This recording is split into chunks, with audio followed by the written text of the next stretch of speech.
DYC Chandrachud तो अब तो नहीं है, सीजीआई। उन्होंने देखा क्या कर दिया उन्होंने। ये ज्ञानवापी मामले की सुनवाई के दौरान मई 2022 में तत्कालीन chief justice of India DY Chandrachud ने एक मौखिक टिप्पणी की थी। उन्होंने कहा था, प्लेसेस ऑफ वर्शिप एक्ट 1991 किसी भी संरचना के धार्मिक चरित्र की जांच करने पर रोक नहीं लगाता।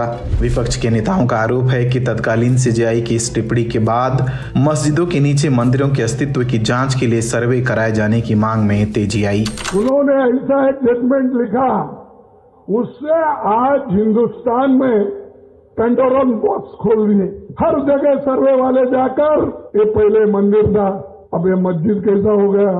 तो आखिर प्लेसेस ऑफ वर्शिप एक्ट 1991 है क्या? जुलाई 1991 में नरसिम्हा राव सरकार जब ये कानून लेकर आई, उस समय राम जन्मभूमि आंदोलन चरम पर था। लाल कृष्ण आडवाणी ने तब राम जन्मभूमि रथ यात्रा निकाली। इस यात्रा के दौरान जगह जगह दंगे भड़के। ऐसा अंदेशा था कि अन्य धार्मिक स्थलों को लेकर विवाद हो सकता है। ऐसे दौर में आए ये कानून सुनिश्चित करता है कि जो भी धर्मस्थल 15 अगस्त 1947 को जिस स्थिति में थे वे उसी स्थिति में रहेंगे, उनके चरित्र में बदलाव नहीं हो सकता। इस कानून में कहा गया है कि ये पता चलने के बाद भी कि किसी धार्मिक स्थल को इतिहास में तोड़कर किसी और धार्मिक स्थल में बदला गया, तो भी उसके वर्तमान स्वरूप को बदला नहीं जा सकता।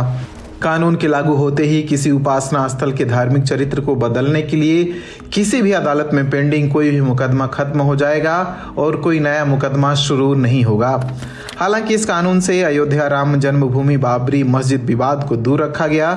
दो भाजपा नेता सुब्रमण्यम स्वामी और अश्वनी उपाध्याय इस कानून को सुप्रीम कोर्ट में चुनौती दे चुके हैं। अश्वनी इस कानून को समानता और धर्मनिरपेक्षता के सिद्धांतों के खिलाफ बताते हैं। वहीं सुब्रमण्यम स्वामी कोर्ट से मांग कर चुके हैं कि जिस तरह अयोध्या को इस कानून से अलग रखा गया, उसी तरह दो अपवाद और मान लिए जाए, मथुरा और Kashi. We are not asking for all. We saying three. Mathura, Ayodhya और काशी विश्वनाथ। हालांकि 9 नवंबर 2019 को अयोध्या पर फैसला सुनाते समय सुप्रीम कोर्ट ने प्लेसेस ऑफ वर्शिप एक्ट 1991 को जरूरी बताया।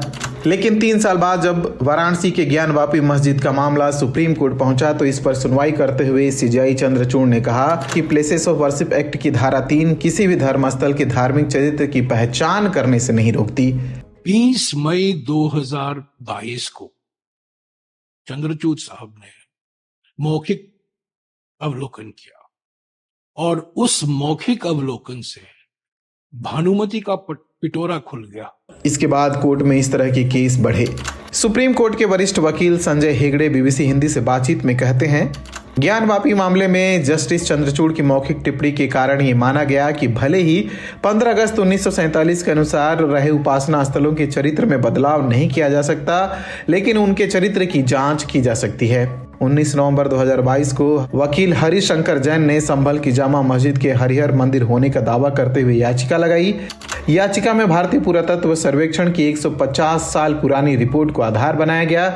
इसके बाद कोर्ट ने सर्वे के आदेश दिए। सर्वे के दौरान हिंसा हुई और 4 लोगों की जान चली गई, वहीं कई लोग घायल हुए।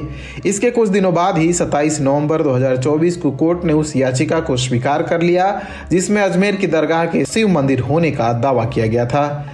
भारत की अलग अलग अदालतों में धार्मिक स्थलों के चरित्र से जुड़े लगभग 1 दर्जन मामले लंबित हैं। दूसरी ओर सुप्रीम कोर्ट में प्लेसेस ऑफ वर्शिप एक्ट 1991 की वैधानिकता को चुनौती देने वाली 6 याचिकाएं लंबित हैं। एक पक्ष ने जहां प्लेसेस ऑफ वर्शिप एक्ट 1991 को रद्द करने की मांग की है, वहीं जमीयत उलेमा ए हिंद ने इसके समर्थन में अपनी याचिका दाखिल की है।